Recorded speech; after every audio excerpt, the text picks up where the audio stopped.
Bonjour les amis, j'espère que vous allez bien, bienvenue dans une nouvelle vidéo. Alors aujourd'hui j'avais vraiment envie de traiter une toute nouvelle thématique, c'est quelque chose de totalement différent. Donc là c'est vraiment, on va traiter un sujet et pas forcément une œuvre d'art. Donc aujourd'hui moi je suis passionné de tout ce qui est un petit peu paranormal et j'avais vraiment envie de répondre à la question, les extraterrestres existent-ils ?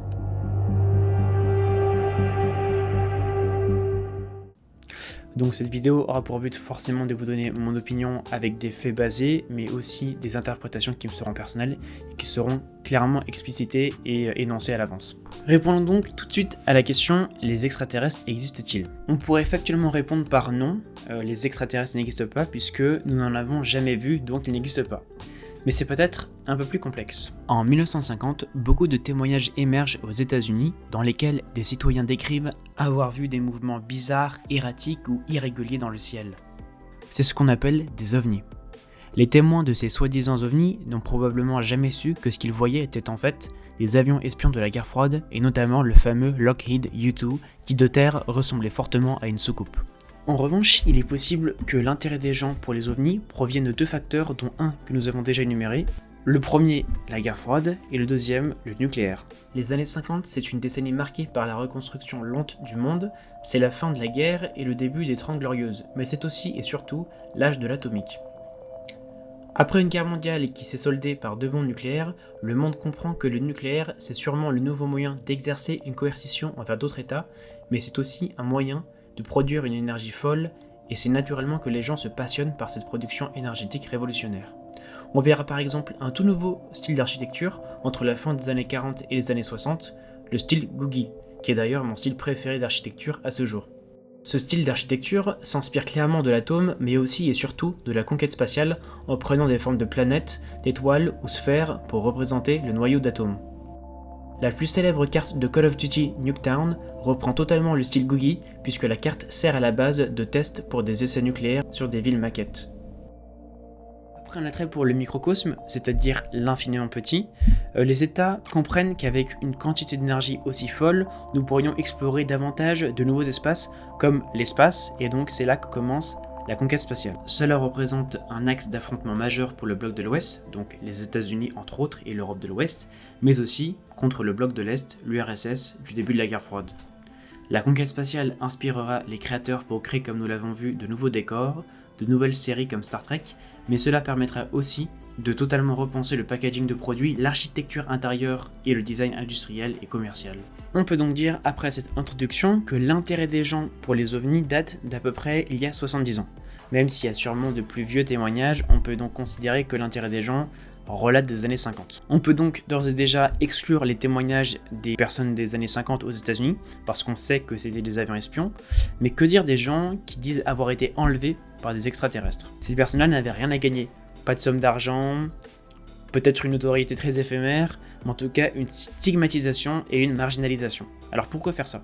Je ne dis pas qu'ils avaient raison, qu'ils ont forcément vu des aliens, je dis juste que c'est intéressant de se poser la question. En tous les cas, il me semble beaucoup plus effrayant d'imaginer un monde où nous sommes totalement esselés, donc totalement seuls, plutôt qu'un monde plein de vie. Bon Alex, ça fait déjà 5 minutes de vidéo environ, tu as parlé de plein de choses, c'était intéressant, mais on ne comprend pas et on ne voit pas où tu veux en venir. Est-ce que les extraterrestres existent ? Je vais vous répondre, calmez-vous. Mais avant de vous répondre, il est important que je vous parle du paradoxe de Fermi. Le paradoxe de Fermi, dont le dernier terme provient du nom de la famille de Enrico Fermi, un physicien italien naturalisé américain qui a reçu le prix Nobel de physique en 1938, qui, au début des années 50, se posa la question « Pourquoi n'avons-nous pas réussi à rentrer en contact avec des extraterrestres jusqu'à aujourd'hui ?» Nous savons que 200 milliards d'étoiles existent dans notre galaxie et que très probablement, comme nous le savons assez précisément aujourd'hui, plusieurs centaines de milliards de planètes orbitent également autour d'elles. L'article de Futura Science nous indique également qu'il faudrait moins de 100 millions d'années pour qu'une civilisation capable d'atteindre une fraction non négligeable de la vitesse de la lumière. Or, l'âge de la Voie lactée est supérieur à 10 milliards d'années, ce qui devrait donc avoir permis l'apparition de nombreuses civilisations extraterrestres dans la galaxie depuis des milliards d'années. Maintenant que vous connaissez le paradoxe de Fermi, je vais donc pouvoir concrètement répondre à la question. Ce que je vous propose, c'est de reprendre les théories qui expliquent le paradoxe de Fermi. Donc il y en a des très connues, donc il y a les vidéos de Poisson Fécond et de Sciences Étonnantes qui les reprennent très bien, ces théories. Moi, ce que je vous propose, c'est de reprendre des théories et de les questionner, de les critiquer, pour arriver à ma réponse finale. Donc cette vidéo, c'est un peu un essai quelque part, un essai vidéo. Voilà. Maintenant, je vais dire aussi alien à la place d'extraterrestre, parce que c'est plus facile à dire, et puis ça reprend le même concept. Et puis même en anglais, de toute façon, alien, ça veut dire étranger, donc ça reprend exactement ce que je veux dire. Donc voilà, c'est plus facile, c'est mieux. Pour rentrer dans le vif du sujet, une théorie qui voudrait expliquer le paradoxe de Fermi imagine que les extraterrestres, enfin les aliens du coup, ne nous ont jamais contactés parce qu'ils se seraient entretués dans une guerre nucléaire ou une guerre avec des armes technologiques dont nous n'avons même pas encore connaissance, comme des armes biologiques, etc. Moi, cette théorie, elle me dérange et je vais vous expliquer pourquoi. Pour vous expliquer pourquoi cette théorie, elle me dérange, je me dois de vous poser une autre question qui est liée à cette problématique. La question que je me pose est la suivante. Est-il possible que la vie dote d'autres êtres de cerveaux plus puissants ? Je m'explique. Pour moi, le voyage interstellaire ou le voyage galactique n'est possible que de deux façons. Je vais d'abord vous donner la première à travers une longue tirade. La première, c'est simplement une longue évolution d'une espèce intelligente comme nous. Donc on peut imaginer qu'une espèce extraterrestre ou alien dont la physionomie nous ressemble est acquis leur technologie à travers le temps, grâce au temps tout simplement. Ça voudrait dire que si une espèce intelligente nous est très similaire existe, eh bien ça voudrait dire que nous atteindrons sûrement le même niveau technologique dans plusieurs centaines de milliers d'années ou millions d'années, parce qu'il faut savoir que l'espèce humaine, on va dire qu'il n'a environ que 200 000 ans, donc on est encore très jeune. Petit aparté, il existe ce que l'on appelle l'échelle de Kardashev. Donc Kardashev, c'est un astronome soviétique qui a créé en 1964 une échelle qui permet justement de classer les civilisations selon leur niveau technologique et leur consommation énergétique. Et ce qui est marrant, c'est qu'en fait, nous, l'espèce humaine, on n'est même pas au niveau 1, qui comprend, je cite, toute la puissance disponible sur sa planète d'origine, approximativement 1 × 10 puissance 16 watts sur Terre. Il existe aussi le niveau 2, qui, lui, doit, je cite, s'avérer capable de collecter toute la puissance de son étoile, soit à peu près 1 × 10 puissance 26 watts. Alors pour réaliser cela, on devrait être capable de créer ce que Freeman Dyson a théorisé en 1960 comme des mégastructures, c'est ce qu'on appelle aussi les sphères de Dyson. Ce sont des méga-biosphères artificielles, des sortes de planètes artificielles qu'on aurait construites autour du Soleil pour en capter son énergie. Enfin, le type 3 a à sa disposition toute la puissance émise par la galaxie dans laquelle elle est située, soit près de 1 × 10 puissance 36 watts. Bon, il y a même d'autres propositions du type 4 et 5, après, et même encore plus, mais je vous laisse faire vos recherches de votre côté si vous souhaitez en savoir davantage. Pour en revenir aux aliens, la seule autre explication que je trouve pour atteindre un voyage interstellaire ou un voyage galactique, ce serait des êtres avec des cerveaux beaucoup plus puissants qui, grâce à leur quasi-omniscience, atteindraient un niveau galactique dans un temps réduit ou similaire au nôtre. Si ces aliens nous sont supérieurs technologiquement, la question que je me pose, c'est la suivante. Pourquoi faudrait-il les craindre ? Dans le premier cas où les aliens nous ressembleraient physiologiquement et physionomiquement, eh bien effectivement nous aurions raison de les craindre, puisque quand on regarde notre histoire, elle est tachée de sang. Donc on pourrait imaginer que les aliens montreraient des signes d'agressivité, de violence et donc de destruction. Ce premier scénario permet de nous amener une autre question, qui est la suivante. Est-ce que l'évolution technologique permet de nous rendre moins violents ? Sans aucune source, j'aurais d'abord tendance à dire d'un point de vue occidental que le monde semble beaucoup plus stabilisé depuis la Renaissance, mais ça ne serait pas prendre en compte la souffrance des colonies, l'esclavagisme, la peine de mort, en bref, tous ces facteurs qui rappellent que le monde souffrait encore et même aujourd'hui, malgré de nets progrès, il reste des tensions géopolitiques, des tensions culturelles et religieuses. Il n'a qu'à regarder le XXe siècle, le plus meurtrier de l'histoire, qui justement grâce à des technologies nouvelles a provoqué bien pire. Ainsi, vraisemblablement, la technologie n'aide pas vraiment à rendre moins violent. En faisant des recherches, je suis d'ailleurs tombé sur un article très intéressant qui s'appelait Technology, Violence and Peace, que vous pourrez retrouver en description, et qui a repris quelque chose que j'avais oublié depuis très longtemps, c'est qu'en fait, toutes les grandes inventions de ce monde sont nées pour la guerre.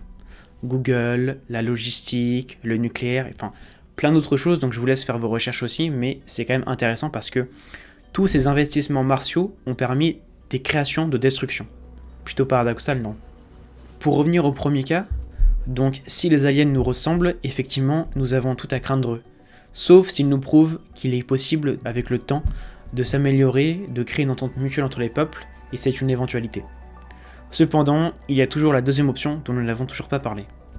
Dans le deuxième cas, dont je n'ai pas encore parlé, ici ce sera mon interprétation et plus ma réflexion personnelle. Donc, dans le deuxième cas où il existerait des êtres beaucoup plus intelligents que nous, eh bien, je ne peux pas m'empêcher de penser que ces êtres-là, en fait, seraient forcément pacifiques ou pacifistes, parce que si leur cerveau est proche de l'omniscience, ou d'un degré de l'omniscience, pour eux, la violence, la destruction et l'agressivité seraient sûrement insignifiants, vils et stupides. Ici, je parle vraiment Je parle d'une espèce hyper intelligente qui aurait une conception, une compréhension de l'univers global. Et je pense que quand on a ça, on comprend que tout est relié quelque part, et dans ces cas-là, on ne peut pas être violent. Je pense qu'une fois que l'on comprend que la vie et l'univers est connecté, je pense que quand on a une compréhension globale de l'univers, c'est ce que l'on doit penser ou comprendre. Dans ces cas-là, la destruction ou la violence ou l'agression de la vie n'a aucun sens. Mon imaginaire me pousse aussi à d'autres scénarios possibles, par exemple ces mêmes êtres hyper intelligents qui cette fois seraient dotés d'émotions. Dans ces cas-là, il est possible qu'ils soient arrogants ou agressifs envers nous, et qu'ils nous considèrent comme des fourmis, comme des êtres insignifiants, puisque nous n'avons pas les mêmes capacités cognitives ou les mêmes évolutions technologiques. Ils pourraient nous tuer parce que pour eux, notre vie n'a pas de valeur, c'est une possibilité aussi. Ou alors, on pourrait même imaginer des êtres très intelligents, mais uniquement rationnels, à l'instar des Vulcains dans Star Trek, qui pourraient eux aussi décider de nous éliminer parce qu'ils nous sentent trop instables et dangereux. Et lorsque nous aurons acquis la même technologie, nous représenterons une vraie menace.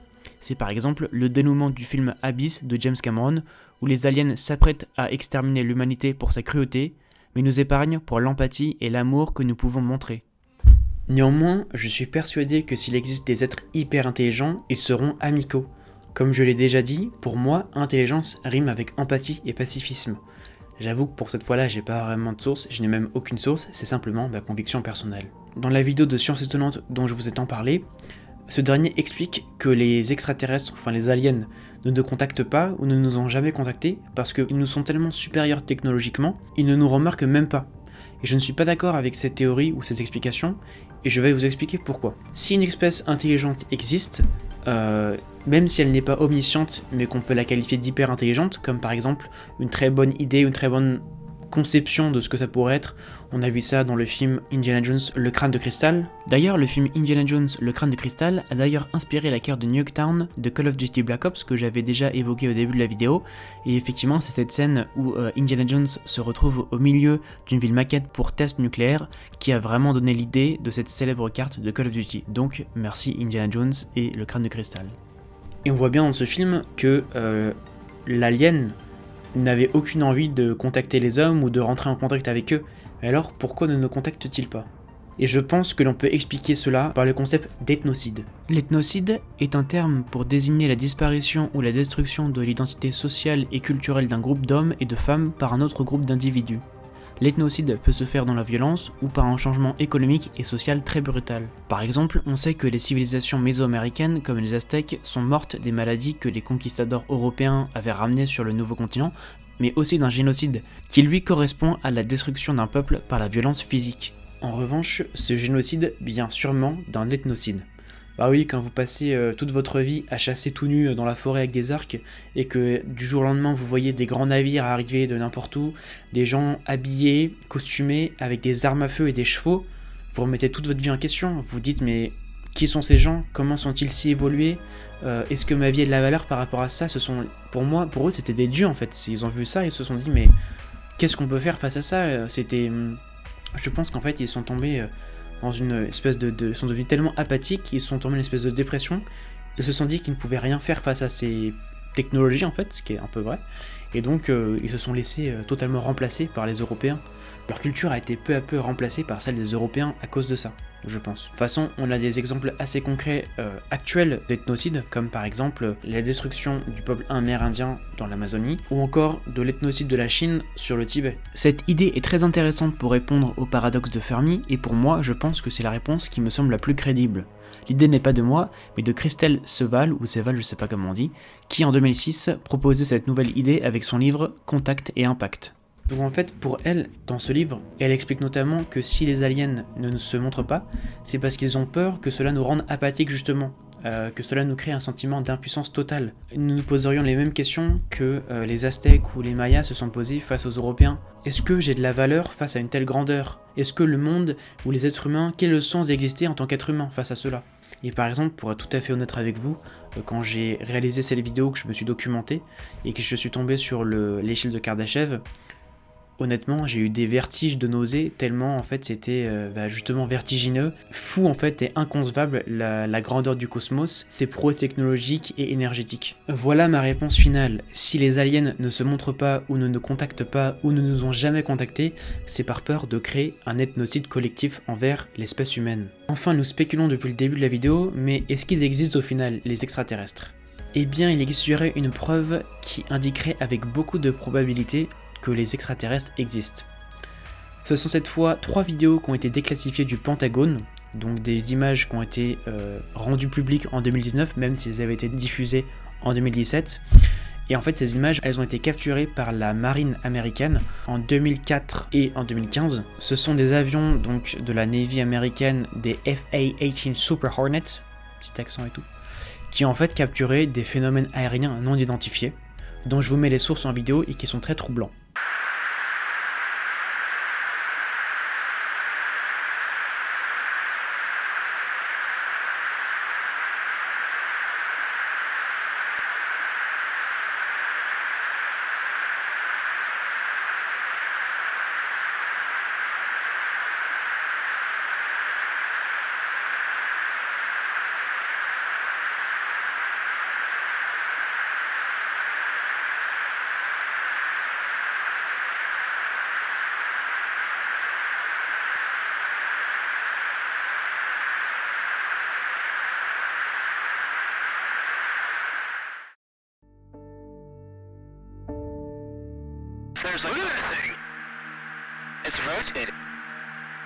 Pour remettre les choses dans le contexte, les images qu'on voit viennent d'un des avions les plus modernes de l'US Navy, donc de l'aéronavale américaine, le Super Hornet, un avion en équipage, donc il y a un pilote et ce qu'ils appellent aux États-Unis un WISO, 2 personnes dans l'avion. C'est des avions qui ne partent rarement seuls en vol, donc il y avait 2 avions à ce moment-là, donc c'est un total de 4 personnes qui ont vu le phénomène à ce moment-là. Et ce qui est très intéressant dans la première image tic-tac, c'est qu'en fait, quand on creuse un petit peu l'histoire, on se rend compte que ça faisait une quinzaine de jours que les radars des bâtiments de guerre détectaient des contacts. Les vidéos originales montrent que le phénomène aérien disparaît, je cite, avec une vélocité folle ou inhabituelle. Et croyez-moi, ce n'était pas du tout une poussière, parce que déjà, on voit bien que c'est traqué, que c'est quelque chose qui est traqué, et c'est surtout traqué par l'un des meilleurs outils de tracking au monde.